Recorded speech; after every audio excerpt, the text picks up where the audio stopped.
আসসালামু আলাইকুম, সবাই কেমন আছেন? আশা করি সবাই ভালো আছেন। আজকের রেসিপি হচ্ছে পটল ভর্তা।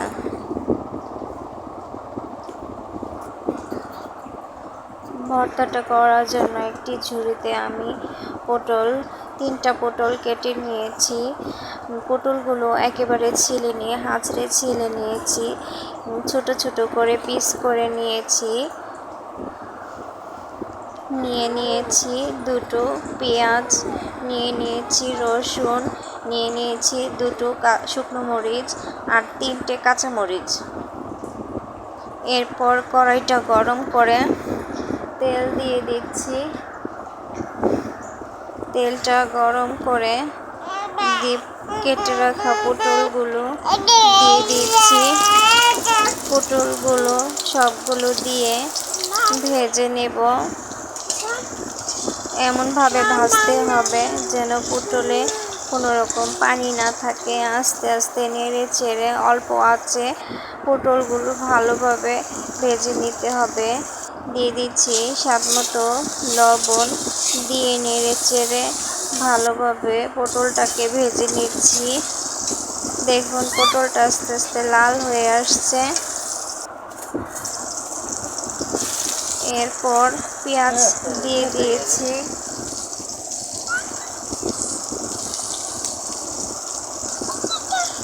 এরপর দিয়ে দিচ্ছি কাঁচামরিচ তিনটে, এরপর দিয়ে দিচ্ছি শুকনো মরিচ, এরপর রসুনগুলো দিয়ে দিচ্ছি। এক এক করে সবগুলো দিয়ে ভালোভাবে নেড়ে চেড়ে ভেজে নেব। আর শুকনো মরিচ দুটো এক সাইড করে একটু ভালোভাবে ভেজে নিচ্ছি। যেহেতু আমি সবগুলো একসাথেই ভেজে নিচ্ছি, আগে শুকনো মরিচটা ভেজে নিইনি। এরপর কাঁচা মরিচটাও একটু ভালোভাবে এক সাইডে ভেজে নিচ্ছি।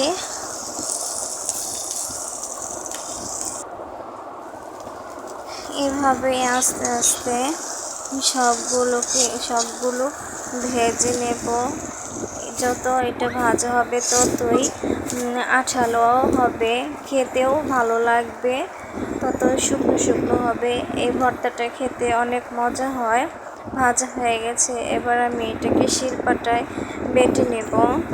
আগে শুকনো মরিচ দুটো বেটে নেব, এরপর কাঁচা মরিচ বেটে নেব।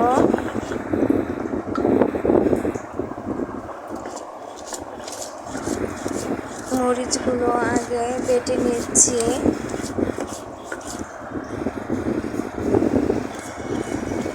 এরপর পটল, রসুন আর পেঁয়াজ একসাথে এগুলোকে বেটে নেব। একেবারে মিহি করে না, একটু আস্তে আস্তে রেখেই বেটে নিয়েছি। এরপর সরিষার তেল দিয়ে ভালোভাবে মাখিয়ে নিচ্ছি। মাখানো হয়ে গেছে, দেখুন হয়ে গেছে আমার পটল ভর্তার রেসিপি।